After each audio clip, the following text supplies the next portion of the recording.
Últimos días de la campaña electoral para las elecciones generales. Quedan todavía algunas horas para la presentación de propuestas, de actos y también para escuchar a economistas y referentes de las diferentes fuerzas que están compitiendo por la presidencia de la Nación. Está con nosotros Carlos Heller, presidente del Partido Solidario, sí. Economista, presidente del Banco Credicop también, y alguien que está trabajando para la candidatura de Alberto Fernández como presidente de la Nación. Gracias por acompañarlo. Gracias por la invitación. Bien, pregunta fácil para arrancar. ¿Qué va a pasar el lunes en la economía, no? ¿Qué va a ser 28? Eso es lo primero que va a pasar. A ver, acá hay un problema que tiene que ver con lo que pasó en las PASO. En las PASO, durante un tiempo prudencial y anterior, hubo una instalación, incluso se llegó a editorializar, en que algo así como el 11 vota la gente, el 12 votan los mercados.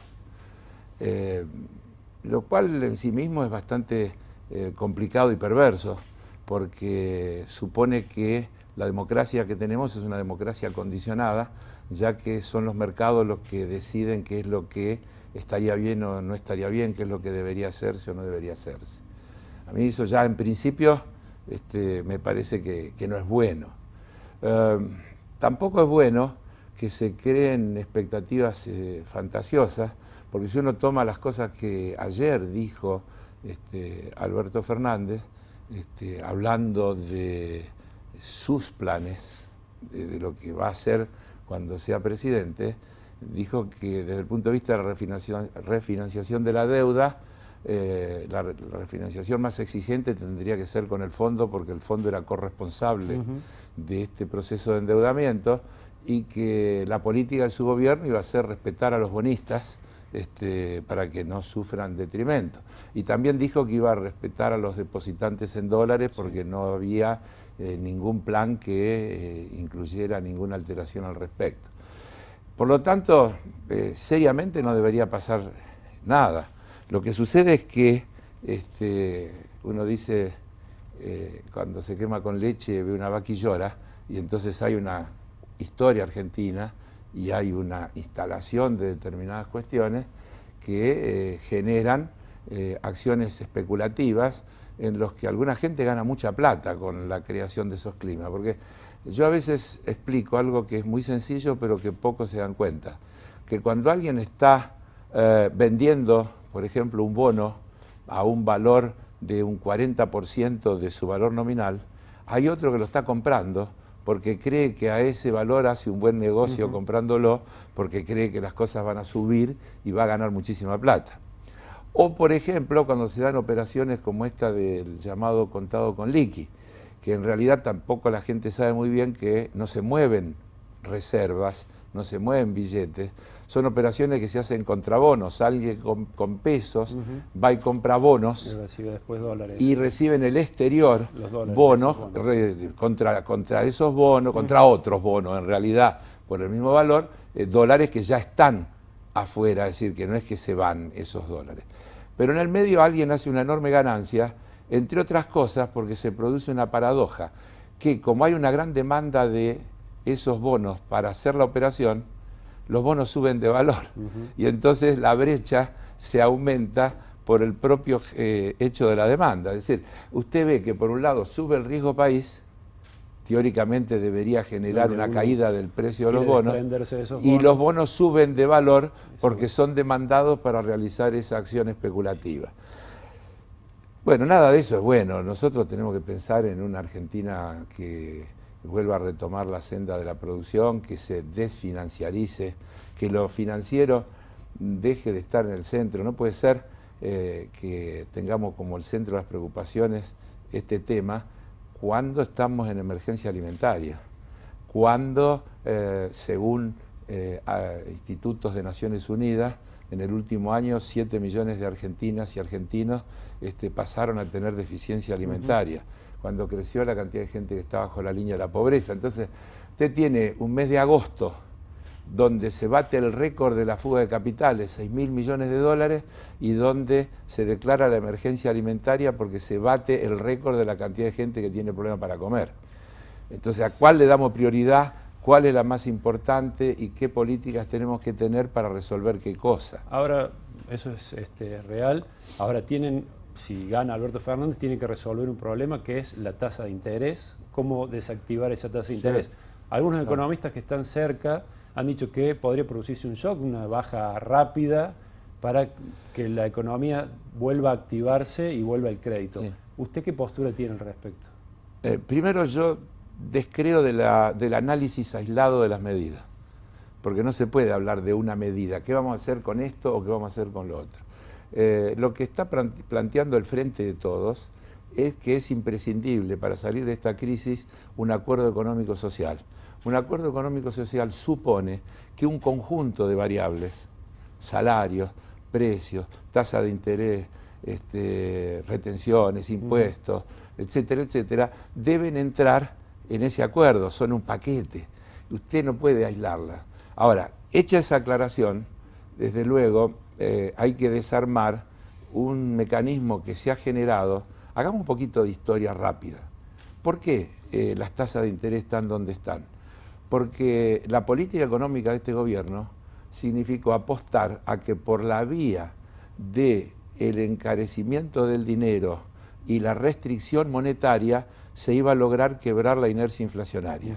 El problema es que tuvimos récord de tasa de interés y récord de inflación. Es decir, obviamente no funcionó. Obviamente no funcionó. Ahora hay que desarmar. ¿Cómo se desarma? En la propuesta del Frente de Todos, por ejemplo, hay una propuesta en materia financiera. 25% de la capacidad prestable de los bancos, dedicarlo a financiar crédito para la inversión productiva, del cual el 70% tiene que ir a PYME, con una tasa que tiene que ser 10% menor a la tasa de inflación. Una cuestión concreta. Ese 25%, ¿de dónde va a salir? Del globo de las LELIQ, porque las LELIQ son la liquidez que el sistema financiero tiene, es decir, depósito, menos cartera de crédito, menos encaje que tienen los bancos, el resto está en LELIQ. Si los bancos están obligados a generar cartera de crédito, porque se lo establece una regulación, automáticamente la bola de las LELIQ se desinfla en la misma proporción. Entonces, la mejor manera de desarmar esto sin que haya una situación grave es generarle a los bancos la obligación de prestar en determinadas condiciones, de manera que esos fondos que hoy están allí en ese bolsón de liquidez se vayan convirtiendo en cartera activa que tenga que ver con el financiamiento de la producción, el financiamiento de la vivienda, el financiamiento del consumo. Es decir, hay que... ¿Y no tienen miedo de nuevo la presión sobre el dólar? Porque, bueno, la tasa de interés está alta para que eso no vaya al dólar, pero el dólar sigue subiendo y esa presión podría generarse pero hay que desligar, a partir de un cambio de gobierno, ¿no claro, es cierto? Sí, pero usted vuelve a hablarme de una variable y yo insisto en un programa. En la idea que yo creo que hay que aplicar, hay que desligar el precio, la cotización del dólar del precio de los productos internos. Por ejemplo, hay que desdolarizar las tarifas de los servicios públicos. Por ejemplo, hay que desdolarizar el precio de los alimentos, porque si no, es una rueda que no termina nunca. Pero eso lo ha dicho Alberto Fernández también en muchas oportunidades. ¿Qué significa desdolarizar, digamos? Ponerle algunas condiciones a los empresarios que tengan un límite en el incremento de los precios de sí, alimentos, claro, por ejemplo, desde en ese acuerdo del que hablan en ese acuerdo, si tomamos como punto de partida dónde se empezó a hablar de eso, de esto se empezó a hablar cuando Cristina presentó por primera vez el libro en la Feria del Libro. Allí ella habló de lo que llamó un contrato social responsable y evocó como referencia al acuerdo Perón-Helvar del año 73. Sí. Ese acuerdo Perón-Helvar del año 73 tenía un punto de partida que era un fuerte incremento salarial inicial para recomponer el poder adquisitivo de la gente, para poner en marcha la demanda y sobre esa base hacer que la actividad arranque, y un congelamiento de precio y salario por un determinado tiempo, más un conjunto de leyes que se sancionaron como un paquete que tenía que ver con tasa de interés, comercio exterior, es decir, un montón de regulaciones que deben actuar de manera conjunta, y entonces usted tiene que tener un tipo de cambio para las exportaciones y las importaciones, y no tiene que hacer que ese tipo de cambio incida en el precio del pan, porque si no estamos perdidos, porque si, como es ahora, el trigo va al mercado interno, al valor internacional que tiene en dólares, eso se transforma en harina y luego de eso se hace pan y fideo, el pan y los fideos aumentan según el dólar, y inmediatamente otra vez el dólar queda atrasado y entonces hay que corregirlo y esa rueda no termina nunca más. ¿Ese tipo de cambio diferenciado tiene que ver con un cepo más restrictivo en el caso de cambiar las leyes de juego en la cuestión de divisas? Yo rechazo el término. Bueno, o un control más estricto. Digo, le voy a decir por qué lo rechazo, ¿no? Porque yo creo que el uso del lenguaje tiene muchísimo que ver con todo. Fíjese que al dólar ilegal se lo llama blue. ¿Y sabe por qué se lo llama blue? Porque el azul es el color de la libertad. Entonces, en vez de decir dólar ilegal, decimos dólar libre. En algún momento de la historia se usaba el dólar libre, ¿no? Para referenciar al dólar. En algún momento recuerdo que se hablaba de dólar libre. Pero, y dólar claro. Pero, ¿qué quiere decir libre? Porque la Argentina no es un país que tiene como moneda el dólar. La Argentina necesita dólares para atender determinadas cuestiones. ¿Cuáles son las cuestiones que necesita prioritariamente?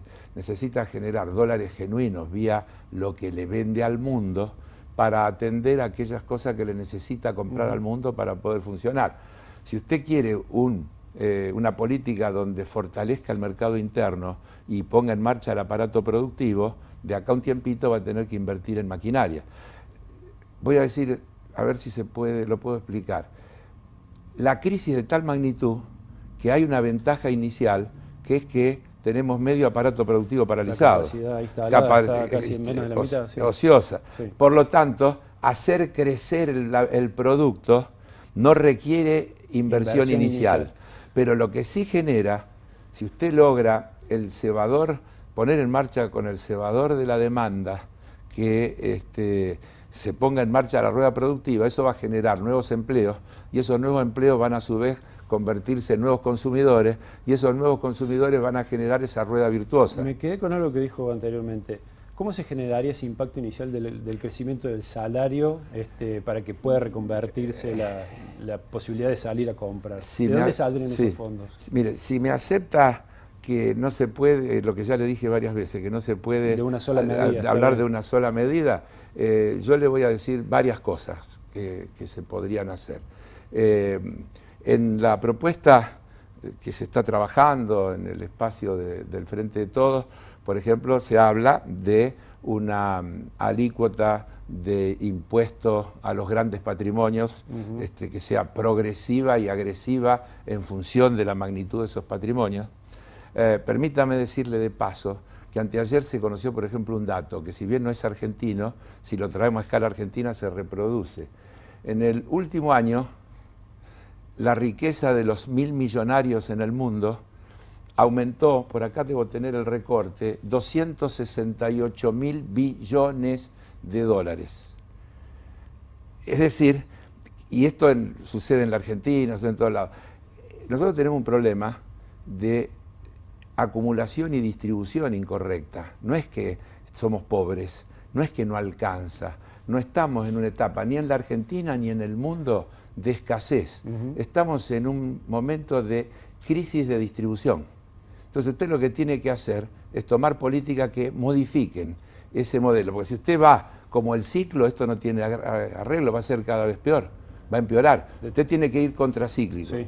Entonces, impuesto a los patrimonios extraordinarios, grandes.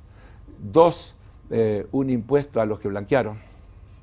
3, un impuesto a los bancos que han ganado muchísimo dinero en este tiempo con este mecanismo para recuperar una parte de esa ganancia extraordinaria que el sistema financiero ha tenido. Y eso seguro que tiene usted una suma como para poner en marcha. Pero además, voy a avanzar más. Según el Tratado de Maastricht, los países de la Unión Europea tienen permitidos déficits fiscales de hasta el 3 y pico, creo que 3,5%, cuando están en situaciones de recesión y utilizan el déficit como herramienta para poner en marcha la economía, para reactivar la economía. Porque si usted entra en déficit para reactivar, va a generar mayor actividad y esa mayor actividad le va a generar mayores impuestos y usted va a corregir por arriba y no por abajo, porque el déficit fiscal no es un objetivo, pero tampoco el equilibrio fiscal vía el ajuste es un objetivo. Usted tiene que apuntar al equilibrio fiscal vía crecimiento de la economía. Me imagino que eso no le va a gustar mucho a los del Fondo Monetario Internacional, ¿no? Ese planteo a la hora de renegociar la deuda. Claro, pero ahí también le diría 2 o 3 cosas. Primero, mire, lo primero que tenemos que recuperar es el concepto de que somos una nación soberana y que las decisiones se toman acá. Si la ciudadanía argentina va a votar, como yo creo y usted también, que va a votar el próximo domingo, está expresando que el pueblo argentino quiere ir en una dirección determinada. Esa dirección determinada le da un mandato y una legitimidad a quien va a conducir los destinos del país a partir del 10 de diciembre, para sentarse con los señores del fondo y decir, mire, nosotros, los muertos no pagan, nosotros queremos cumplir, pero no en estas condiciones, y para poder cumplir, lo primero que necesitamos es que ustedes nos dejen de poner condiciones, cosa que no es novedad.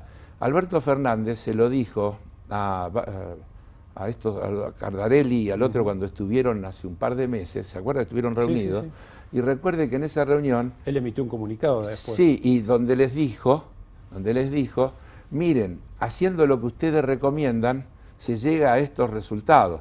Nosotros sabemos cómo hacer para que el país crezca, así que déjennos que nosotros hagamos nuestras políticas. Entonces, condición 1, recuperar el manejo soberano de los asuntos de la nación. No puede ser que la tasa de interés se tenga que consultar con el Fondo Monetario. Así que el presidente del Banco Central, para tomar una medida cambiaria o monetaria, tenga que tener el acuerdo del Fondo Monetario.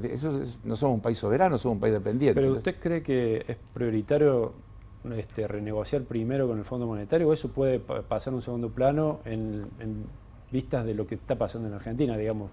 ¿Las prioridades son otras o eso va a ser lo primero que va a tener que resolver el gobierno en el caso de que gane Alberto Fernández? Tal vez, otra vez, por aquello de que no hay medidas que se puedan ver de a una, deberá tomar alguna prioridad, habrá ¿no? quien tiene que ir a negociar con el Fondo Monetario y habrá quien tiene que poner en marcha el plan contra el hambre, que es una urgencia mucho más dramática y que hay un programa lanzado que incluye una treintena de puntos, porque no es un eslogan, es un programa que si usted quiere y tenemos tiempo yo le leo, y que es un programa que tiene la virtud de ser enormemente reactivador, porque incluye un montón de propuestas que tienen que ver con hacer funcionar la economía. No, lo que planteo es que al resolver un tema que puede resolver varios temas concatenados, uno es el crédito, el acceso al crédito nuevamente a partir de la solución del crédito con el Fondo Monetario Internacional, ¿no es cierto? El gobierno actual llegó, aplicando estas políticas, a tal situación que entre la última semana de agosto y el 1 de septiembre tuvo que hacer lo único que había dejar de cumplir con lo único que había cumplido de todo lo que prometió en el 2015. No. Abrir el mundo al libre movimiento de los capitales que puedan entrar y salir, no poner control de cambio, no poner límite al tiempo para liquidar las exportaciones y hacer del endeudamiento una política central para poner en marcha supuestamente la economía. Entonces, mire, decidió reperfilar, metió control de cambio, estableció plazo para liquidar las exportaciones. Casi que se adelantó a un Alberto Fernández. Ayer apareció Sica diciendo, estamos haciendo un programa kirchnerista. Claro, eso es lo que le decía, claro, se adelantó un poco. También aclarando que no les gusta. Sí, lo dijo. Que no les gusta. Pero también, si lee atentamente, diciendo que lo tuvieron que hacer para evitar males mayores. Es decir, que reconocen, sin darse cuenta, el fracaso total de aquella política. Entonces, lo que hay que plantear es que hace falta otra política. La misma nos llevaría a la misma situación. Y otra política es sentarse con los acreedores, tratar de reperfilar la deuda para que sea compatible con un programa de crecimiento de la economía y no una traba, es imprescindible hacer eso, sentarse internamente con los distintos factores, con el sector empresario, con el sector sindical, con las representaciones del campo, con las representaciones de los movimientos sociales, que son una realidad de la Argentina, con los sectores de la ciencia y la tecnología, etcétera, etcétera, etcétera, y entre todos elaborar una propuesta. Y vuelvo a insistir en una cosa, que no termine en una declaración formal de buenas intenciones, sino que termine plasmada en un paquete de leyes, de cuestiones que sean de cumplimiento, de regulaciones a las que todos se tienen que sujetar. Porque si no, podemos firmar una hermosa declaración, pero no va a funcionar, donde todos se comprometen a ser buenitos, pero después no funciona. Le hago la última, lo saco un poco de la macro y quería llevarlo al tema de los créditos hipotecarios, ¿no? Un tema importante para cualquier persona en Argentina. Sí. El presidente Macri dijo que si ganaba, suponemos, va a cambiar la forma de indexación de los créditos UBA de inflación por salario. ¿Qué visión tiene usted, que es un banquero de muchos años, conoce el tema de los créditos? No me diga banquero porque yo no soy banquero. Bueno, es presidente de un banco. De un banco cooperativo. Bien. Es una diferencia. Porque ha sido un problema muy grande el tema del crédito hipotecario. Los bancos nunca accedieron a darlos baratos y parecía que el crédito UBA podía ser una solución que finalmente no está teniendo la finalidad que esperamos. ¿Qué futuro ve sobre eso? Un montón de cosas. Primero, Macri haciendo promesa para el 2020 es poco serio. Es decir, porque está hablando de algo que va a pasar cuando ella no tenga que ver con la gestión. Y así promete cualquiera, digamos. Aunque él prometió cuando tenía chance también, pero yo creo que no se puede tomar en serio una promesa de Macri para el 2020. Estos créditos UBA, yo le voy a decir una cosa, le voy a contar una anécdota que creo que no conté nunca, en público por lo menos, pero los compañeros que están conmigo la conocen. Cuando Sturzenegger lanzó la idea, antes de lanzarla, vino a verme a mí. Yo tenía una relación de Sturzenegger porque él fue presidente del Banco Ciudad cuando yo era del Credicop. Después fue diputado cuando yo fui diputado, así que teníamos una buena relación. Cuando me vino a ver con su proyecto de los créditos UBA, y cuando me dijo cómo se ajustaban, yo le dije, esto termina en un desastre, Federico. ¿Por qué? Porque la política de ustedes es deprimir el salario. Porque cuando hablan todo el tiempo de que el salario es un costo, que hay que bajar el costo laboral, que si no, no somos competitivos, todo el discurso de ustedes, el salario va a perder frente a la inflación inexorablemente y por lo tanto estos créditos se van a volver impagables.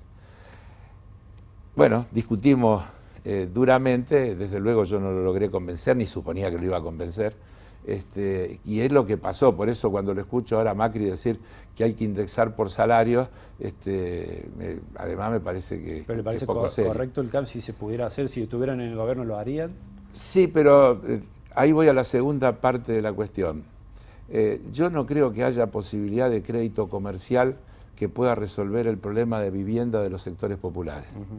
Los problemas de vivienda, fíjese, en la gestión del gobierno anterior se desarrolló el Procrear, que era un programa de vivienda donde el crédito estaba fuertemente subvencionado, porque es de la única manera. Mis padres tuvieron su casa con un crédito del banco hipotecario. Si usted busca en todas las generaciones anteriores a las suyas, va a encontrar que está lleno de gente que llegó a la vivienda con un crédito subvencionado. Porque acá se ha instalado la idea de que la subvención es una mala palabra y hay que entender que hay un montón de cosas que sin subvención no se pueden hacer.